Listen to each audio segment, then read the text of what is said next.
우리가 성경을 읽거나 설교를 들을 때는 항상 질문을 하면서 저는 성경을 보고 설교를 들어야 된다, 그런 생각입니다.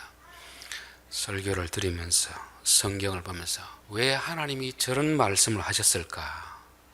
하나님의 의도는 무엇일까를 생각해야 됩니다. 그래서 예수님이 비유를 설교했을 때도 마치고 나서 제자들이 항상 질문했습니다. 주님, 그 뜻이 무엇입니까? 물어봤듯이 우리도 설교를 들으면서도 질문을 하면서 들어야 되고, 또 끝나고 나서도 하나님은 오늘 주신 말씀을 통해서 내게 무엇을 요구하시는가를 한번 좀 생각해야 될 줄 믿습니다. 저는 설교를 하면서도 또 성경을 보면서도 나는 누구인가? 나는 누구인가? 또한 하나님은 어떤 분인가? 하나님과 우리는 어떤 관계인가? 성경은 누구에게 주신 말씀인가? 여러 가지 질문을 하면서 성경을 읽고 또 설교를 준비합니다. 첫 번째로 나는 누구인가? 우리는 항상 나는 누구인가를 생각해야 됩니다. 여기서 나는 누구인가라는 것은 철학자가 말한 속 너 자신을 알라, 그런 의미에서 나는 누구인가를 질문하는 것이 아닙니다. 우리는 나를 생각할 때 내 능력이 어느 정도 되는가, 내 장점이 무엇인가, 내 단점이 무엇인가, 이거를 생각하는데 이것은 철학적 사고이고, 성경에서 나는 누구인가를 말할 때는 나 혼자만을 말하는 게 아니고 관계 속에서 나를 바라보는 것입니다. 나는 어느 부모의 아들인가, 나는 누구의 아버지인가, 나는 어느 교회 직분이 무엇인가, 항상 공동체 속에서 관계 속에서 나를 생각하는 것을 말씀하고 있습니다. 성경에 말해서 나는 누구인가를 하는 것은 내 실력이나 내 능력을 생각하는 게 아닙니다. 내 부모에게 나는 어떤 존재인가, 하나님 앞에 나는 어떤 존재인가, 내 자식에게 나는 어떤 가치를 가지고 있는가, 이거를 생각하는 거잖아요. 그래서 내 능력이 중요한 게 아니고 하나님이 나를 어떻게 생각하는가, 그게 참 중요한 것입니다. 베드로전서 2장 9절에 보면 너희는 택하신 족속이요 왕같은 제사장이요 거룩한 나라요 그의 소유된 백성이다. 성경에서 너희는 누구인가를 말해주는 것입니다. 너희는 하나님이 그 많은 사람 가운데서 택하신 백성이다. 왕같은 제사장이다. 세상 사람들은 너희들을 뭐라 할지 몰라도 하나님이 보시기에는 눈동자처럼 더 아끼고 아끼는 존재다 하는 것을 말씀하고 있습니다. 그래서 우리는 항상 하나님이 보시는 우리가 어떤 존재인가를 생각하면서 나는 누구인가, 그 정체성을 우리가 생각해야 될 줄 믿습니다. 두 번째, 하나님은 누구인가, 하나님은 어떤 분인가, 이게 신학이라고 해요. 신학. 그렇죠. 오늘날 성도들은 신학에 대해서는 별로 관심이 없습니다. 내가 믿고 싶은 대로 믿는 경향이 많이 있잖아요. 하나님을 단지 이용하려고 하는 그런 마음이 있습니다. 저는 목사가 되어서 설교를 준비하면서 참 내가 하나님을 너무 몰랐구나. 성경을 알면 알수록 내가 생각했던 하나님과 성경이 말씀하고 있는 하나님은 너무 다르다는 걸 느끼면서 지난날 내가 하나님을 안다고 큰소리쳤던 그 사실이 참 부끄러울 때가 있습니다. 여러분, 부부가 한 30년, 50년 살면 상대를 잘 압니까, 모릅니까? 잘 안다고 생각하지만 너무 모르고 살아갈 때가 많이 있거든요. 알려고도 생각하지 않습니다. 그냥 자기가 생각하는 그런 아내, 그런 남편이 되어주기를 원하는 거지, 진짜 그 사람이 어떤 사람인가 알려고를 하지 않듯이 오늘 우리 성도들도 하나님이 어떤 분인가에 대해서는 별로 관심이 없습니다. 오로지 내가 원하는 대로 해주기를 원하는 그런 신학이 없는 그런 신앙생활 할 때가 참 많다는 것입니다. 우리는 성경을 보면서 하나님 이런 분이구나, 이런 분이구나. 그래서 욥이 고백했잖아요. 이전에는 귀로만 듣던 하나님, 이제는 눈으로 봅니다. 귀로만 듣는 것은 상상과 상상, 자기 상상 속에 그려놓은 하나님인데 눈으로 보는 것은 실체를 본다는 말이잖아요. 저는 성경을 보면서 또 우리 성도들이 설교를 들으면서 하나님이 이런 분이구나, 내가 알던 것과는 다르구나를 깨달아가는 시간이 되어야 될 줄 믿습니다. 그래서 믿음이 자란다는 것은 다른 게 아니고 하나님을 점점 제대로 알아가는 과정이 바로 믿음이 자라가는 과정입니다.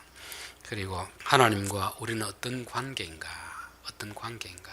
하나님은 세상을 창조하시고 다스리는 분인데, 더 중요한 것은 그분이 나와 어떤 관계가 그분이 나와 어떤 상관이 있는가를 말씀합니다.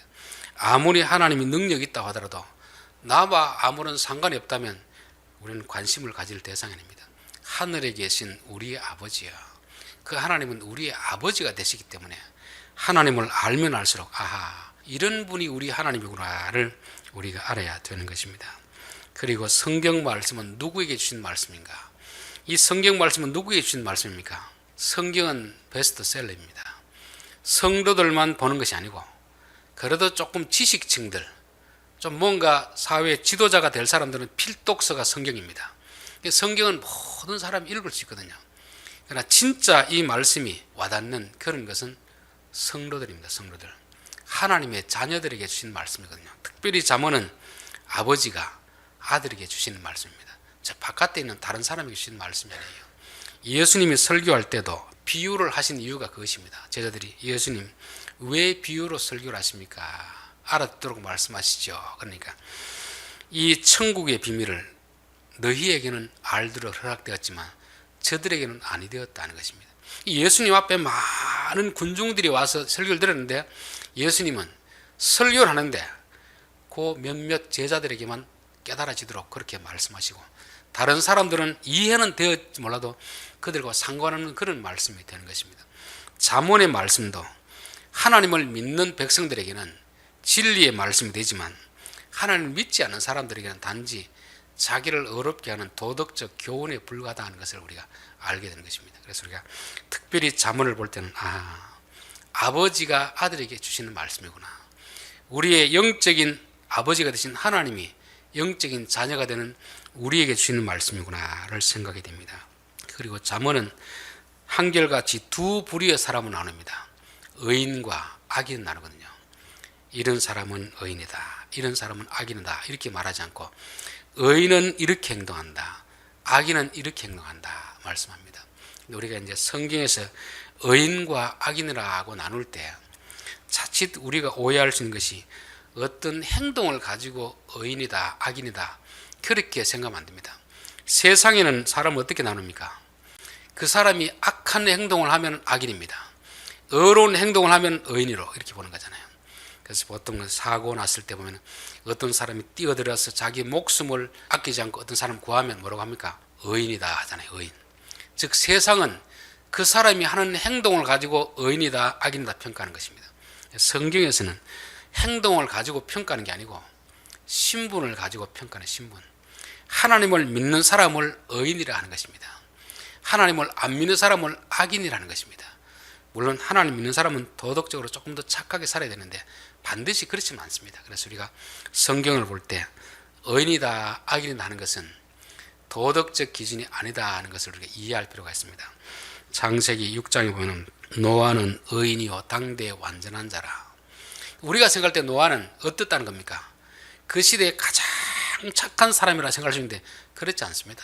노아는 착한 것보다도 더 중요한 것이 하나님을 믿는 사람입니다. 하나님을 따라가는 사람이죠.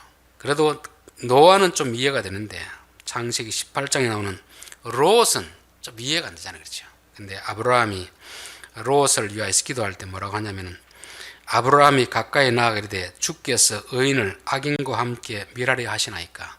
소돔 성을 멸하려고 하니까 아브라함 입에서 툭 튀어나온 내용이 뭐냐면 하나님 의인을 악인하고 멸하는 것이 공의로운 겁니까? 이런 질문을 합니다. 여러분이 생각할 때 롯은 의인이라고 생각됩니까? 악인이라고 생각됩니까? 행동하는 거 보면 외삼촌을 자기 떠나잖아요. 악인입니다. 근데 왜 아브라함은 롯을 의인이라고 합니까? 성경이 말하는 의인과 악인은 우리의 기준과 다르다는 거죠. 어느 손자가 할머니가 손자 공부를 참 잘한다 하길래 좋은 대학에 갔다 하더라고요. 그래서 제가 공부를 잘하나 보다 그렇게 생각했습니다. 나중에 알고 보니까 그렇게 썩 좋은 대학은 가지 않았습니다. 근데 할머니는 왜 그렇게 이야기했을까 생각해 보니까 할머니가 생각하기에 손자는 최고로 공부 잘하는 아들입니다. 남들은 뭐라고 하는지 몰라도 할머니가 보기에 손자가 제일 예쁘고 제일 똑똑한 것입니다.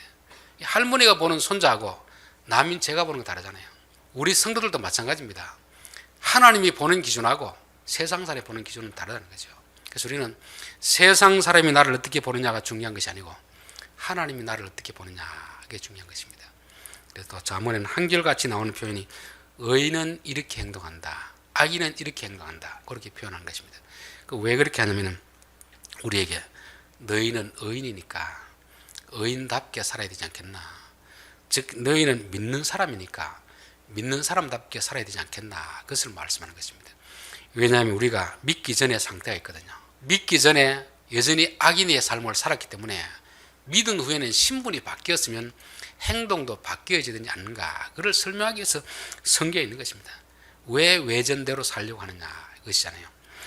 에베소서 5장 8절에 보면 너희가 전에는 어둠이더니 이제는 주 안에서 빛이라, 빛의 자녀들처럼 행하라. 이제 신분이 바뀌었으면 바뀐 신분대로 행동해라 하는 것을 우리에게 가르쳐 주는 것입니다.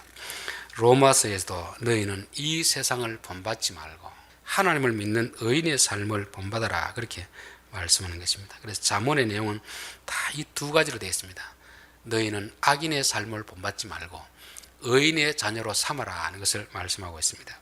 자, 오늘 5절 지혜 있는 자는 강하고 지식 있는 자는 힘을 더하나니, 여기 지혜 있는 자, 지식 있는 자, 이들은 다 누구를 말하겠습니까? 의인을 말하는 것이고 하나님의 자녀들을 말하는 것입니다. 위에 악인의 형통을 부러워하지 말라는 말씀이 있잖아요. 악인은 안 믿는 사람이잖아요. 악인은 돈을 가지고 권력을 가지고 힘으로 삼는 사람입니다. 그러나 의인은 지혜와 지식을 힘으로 삼는 사람입니다. 그러니까 똑같이 힘을 원하지만 의인들이 추구하는 힘과 악인들이 추구하는 힘은 다르다는 것입니다. 악인들은 어쨌든지 육체적, 물리적 힘을 자꾸 구하는 거죠. 돈을 힘으로 삼고 권력을 힘으로 삼고 그렇게 살아가지만 지혜 있는 자, 지식 있는 자, 이 사람 의인들은 자기의 힘을, 그런 물리적인 것을 가지고 힘을 삼는 게 아니고 영적인 힘입니다. 정신적 힘입니다. 지혜를 힘으로 삼고 지식을 힘으로 삼는 이런 사람들인 것입니다. 그러니까 우리가 어떤 것을 힘으로 삼느냐를 보면 저 사람이 악인인가 의인인가, 믿는 자인가 믿지 않는 자인가 구분할 수 있는 것이고, 성경에서 그래서 항상 돈이나 어떤 것보다도 지혜와 명철 얻는 것을 더 귀히 여기라, 성경은 그렇게 말씀하고 있는 것입니다. 또 힘을 삼더라도 힘을 쓰는 목적이 되는 목적. 악인들은 힘을 키우는 이유가 왜 키우겠습니까? 남들에게 무시당하지 않으려고, 남의 것을 빼앗으려고 그렇게 힘을 키우는 것입니다. 성도들은 힘을 키우는 이유 왜 키우는 거죠? 남을 돕기 위해서, 섬기기 위해서 그렇게 힘을 키우는 것입니다. 예수님의 제자들이 마지막까지 여전히 세상적인 그런 가치관을 가지고 살았습니다. 예수님 왕이 되시면 누가 큰 자입니까?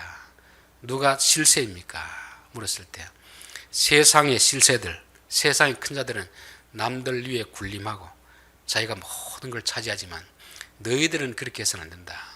너희 중에 큰 자는 작은 자와 같아야 되고 너희 중에 다스리는 자는 섬기는 자가 되어야 된다. 그러니까 똑같은 힘을 구하더라도 믿는 자와 믿지 않는 자 이렇게 다르다는 것을 말씀하고 있는 것입니다. 자, 6절 너는 전략으로 싸우라. 승리는 지략이 많음이 있느니라. 성경에는 전쟁 용어가 참 많이 나옵니다. 그러다 보니까 교인들도 열심히 있으면 자꾸 전투적인 사람이 있습니다. 막 싸우려고 막 데모하려는 사람이 있는데, 성경이 말하는 전쟁은 세상 전쟁하고 방식이 다릅니다. 방식이. 세상 전쟁이 힘을 가지고 자기의 어떤 의도를 이루어가는 것이 세상 전쟁이지만 성경이 말하는 전쟁은 그런 게 아니잖아요. 전쟁, 싸움의 대상도 다르고 방식도 다른 것입니다. 그래서 에베소 6장에 보면 우리의 싸움은, 우리의 씨름은 혈과 육이 아니다. 사람과 싸우는 게 아니지 않느냐. 눈에 보이지 않는 영적 세력과 싸우는 것이 아니냐. 이렇게 말씀하고 있는 겁니다. 우리 성도들은 똑같이 세상처럼 교회 안에서도 자기의 이권을 추구하기 위해 가지고 사람을 모으고 협잡하고 모함하고 이런 일을 벌이는 것입니다. 그거는 성도들이 해서는 안 된 일이라는 것이죠. 그거는 안 믿는 악인들이 하는 것이고, 너희들은 전략과 지략으로 싸워서 이기게 된다는 것이죠. 전략이라는 것은 조언, 충고 이런 것을 말하는 것입니다. 힘으로 싸우는 것이 아니고 여러 사람들의 의견을 취합해 가지고 하는 것이고, 가장 중요한 의견은 누구의 의견을 듣는 거겠습니까? 하나님의 의견을 듣는 거죠. 세상 사람들이 힘을 모아 가지고 세를 과시하며 싸우지만 성도들은 하나님의 조언을 듣는, 하나님이 뭐라고 하시는가를 들어야 되는 것입니다. 마태복음 5장 38절에 보면 또 눈은 눈으로 이는 이로 갚으라 했다는 것을 너희가 들었으나 세상은 눈은 눈으로 이는 이대로 내가 당한 만큼 갚아주는 것이 이게 세상의 싸움입니다. 근데 성경은 뭐라고 합니까? 나는 너희에게 이르노니 악한 자를 대적하지 말라. 누구든지 내 오른편 뺨을 치거든 왼편도 돌려대라. 하나님이 우리에게 주신 조언은 정반대입니다. 반대. 싸우라는 말은 하지만 싸우는 방식이 완전히 다르다는 걸 말씀하는 거죠. 성도들이 싸워야 될 대상도 다르고 싸우는 방식도 다른데 오늘날 교회에서 싸우는 방식이나 세상 사람이 싸우는 방식이나 똑같다면 하나님 어떤 생각하겠습니까? 너희들은 너희들의 정체성이 무엇인지 좀 생각하고 싸우라는 거잖아요. 하나님의 자녀들이 왜 세상 사람들처럼 싸우냐는 거잖아요. 하나님의 전쟁은 그런 것이 아니다 하는 것을 우리에게 말씀합니다. 그래서 항상 우리는 힘을 가지고 싸우는 것이 아니고 전략, 그 전략은 바로 조언입니다. 조언. 충고를 듣고 더군다나 악한 사람의 충고를 듣는 것이 아니라 하나님의 충고를 들어야 됩니다. 그래서 원수와 싸울 때도 우리는 원수보다 힘을 더 키워가지고 이기려고 하지만 하나님은 원수에게 복수하는 것은 내게 맡기라. 내게. 그리고 원수가 굶주릴 때 먹을 것을 주고 목마를 때 마실 걸 주라는 것이잖아요. 우리가 싸우는 것은 어떻게 싸우는 겁니까? 원수와 치고받고 싸우는 게 아니고 오히려 원수를 도와주는 쪽으로 싸우라는 것입니다. 그것이 악을 선으로 이기라는 거잖아요. 그래서 우리도 살아가면서 싸울 어떤 그런 상황이 있겠죠. 그럴 때 내가 세상 방식으로 싸울 것인가, 하나님의 조언을 듣고 싸울 것인가를 생각해야 됩니다. 자, 7절 지혜는 너무 높아서 미련한 자가 미치지 못할 것이므로 그는 성문에서 입을 열지 못하리라. 성경이 말하는 그 방식은 안 믿는 사람들이 보기엔 도무지 이해가 되지 않습니다. 이 바둑을 뜨면은 이 아마추어하고 프로는 수준 차이가 너무 나기 때문에 프로의 수를 도저히 아마추어는 읽어낼 수가 없습니다. 하나님의 방식은 우리가 생각은 이해되지 않습니다. 우리는 이에는 이, 눈엔 눈, 치고받고 싸워야 될 것 같은데 오히려 반대로 한 대 때리면 한 대 더 맞아주라. 속옷을 달라고 겉옷 주라. 이 상식을 이해가 안 되잖아요. 그런데 하나님의 수가 훨씬 높으니까 악인들은 이해를 하지 못하니까 가르쳐서도 못 따라하는 것입니다. 우리는 이해가 안 돼도 왜 따라하겠습니까? 그분이 우리의 아버지니까. 아버지가 자식에게 나쁜 걸 시키지 않거든요. 이해되어서 따라가는 게 아니고 이해는 안 되지만 그분이 우리의 아버지니까 따라가는 것입니다. 세상 사람들은 이해를 하지 못하기 때문에 가르쳐서도 따라하지 못하는 것이죠. 그래서 그는 성문에서 입을 열지 못하니라. 성문은 재판하는 자리거든요. 막상 재판장에 가면 아무런 할 말이 없는 것입니다. 야, 저게 참 맞는 것이었구나. 자기는 이해 못했지만 저렇게 하면 바보 같은 짓을 한다고 생각했지만 성문에 가보니까, 재판장에 가보니까 그분의 말씀이 맞구나를 깨닫게 되는 것입니다. 자, 8절 악행하기를 꾀하는 자를 일컬어 쌓아간 자라 하느니라. 악을 계속해서 반복적으로 계획하고 음모하고 꾸미고 이런 자를 말씀하는 것입니다. 이런 자를 음모자, 모사꾼, 큐아란 사람이라 그렇게 말씀합니다.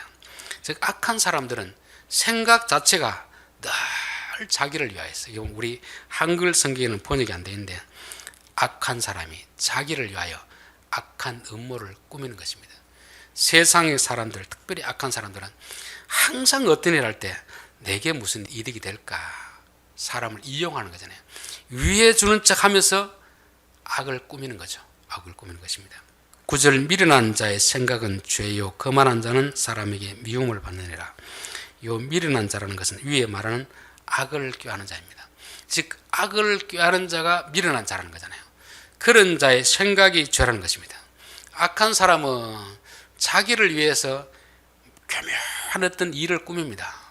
자기 생각으로는 자기를 위한다고 음모를 꾸미는데 결국은 그게 미련한 짓이라는 거잖아요. 왜냐하면 그 꾸민 것이 누구에게 다 자기에게 돌아오거든요. 구약 성경에 보면 하만과 모르드게 이야기 나옵니다. 하만과 모르드게. 하만은 아말렉 족속이고 모르드게는 유대인이거든요. 이 아말렉과 유대인은 마치 우리나라 일본과 한국의 어떤 그 정세입니다. 서로 원수지간인 거죠. 그래서 이 하만이 궁정에 있을 때 모르드게가 와서 인사도 안 합니다. 왜? 아말렉 족속이니까.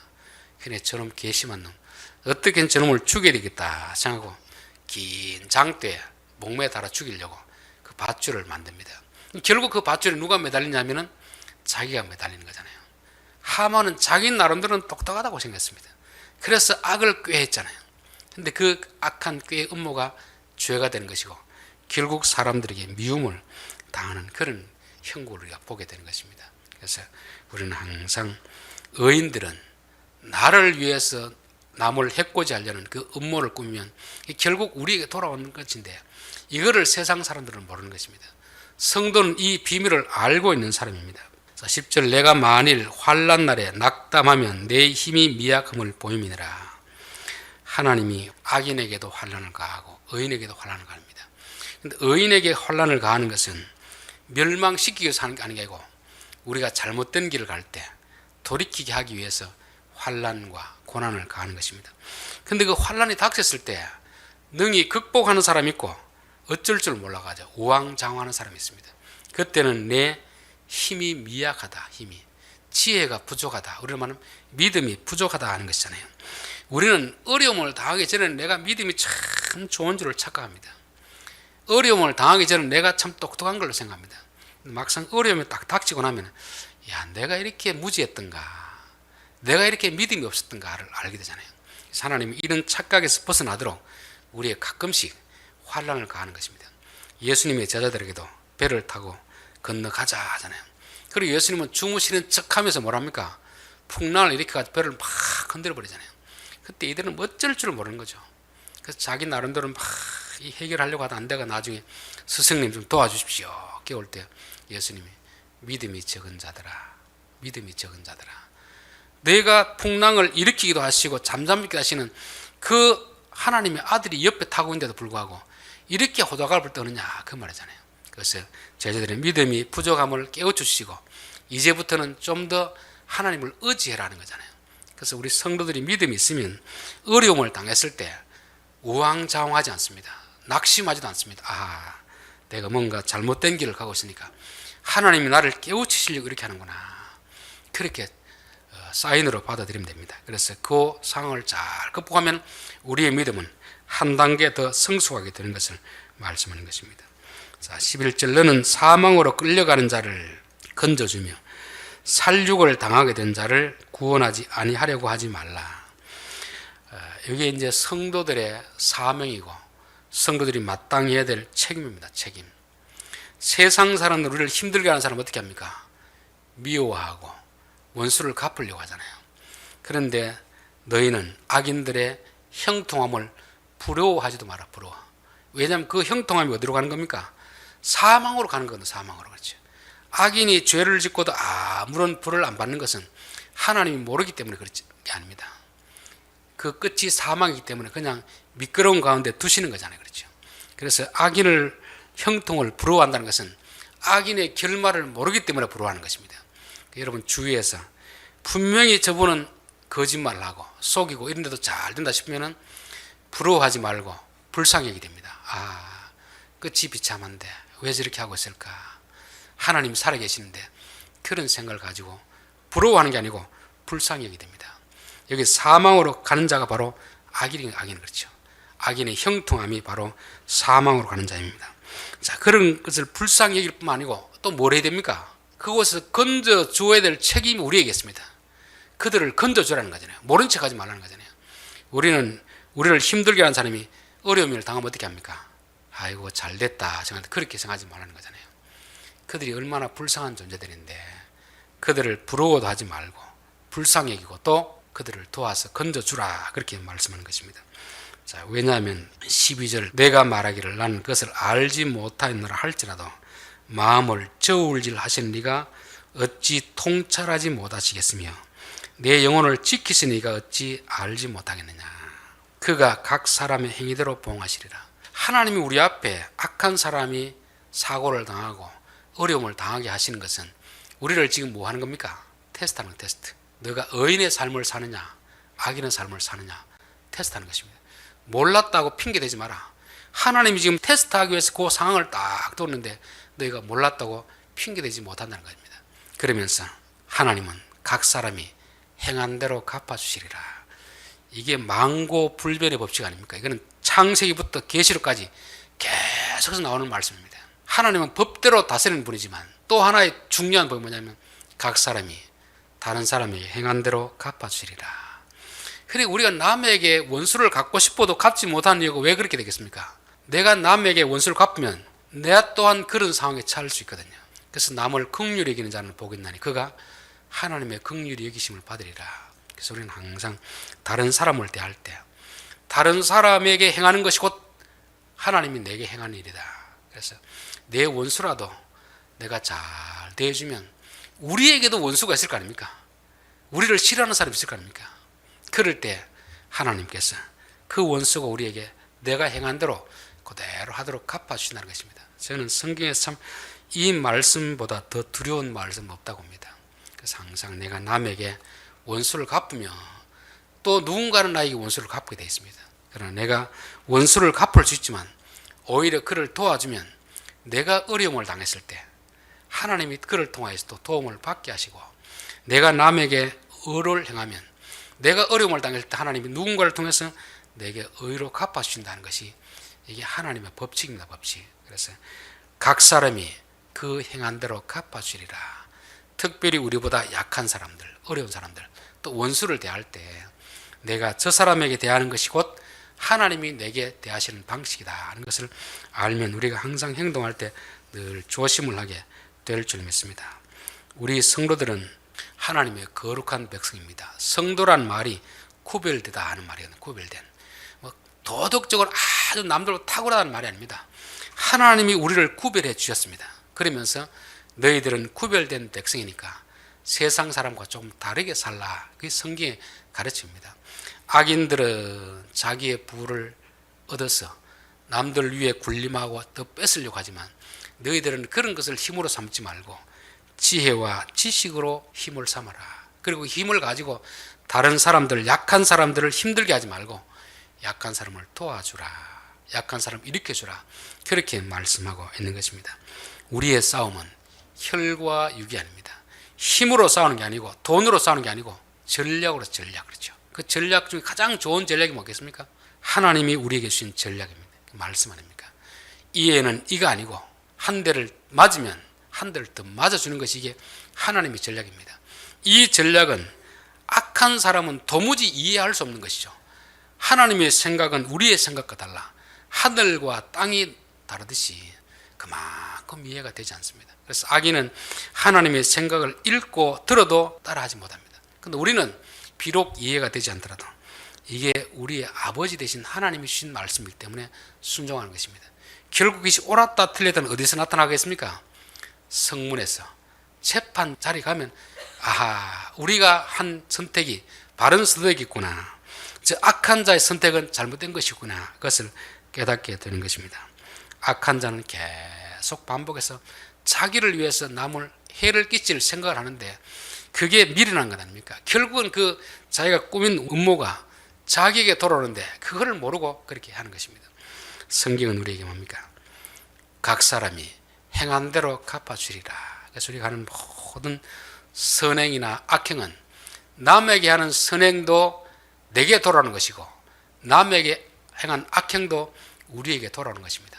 하나님은 이 비밀을 가르쳐 주시면서 너희들은 하나님의 거룩한 백성이니까 미련한 자가 되지 말고 지혜로운 자의 삶을 살라, 그렇게 우리에게 가르쳐 주고 있습니다. 기도하겠습니다.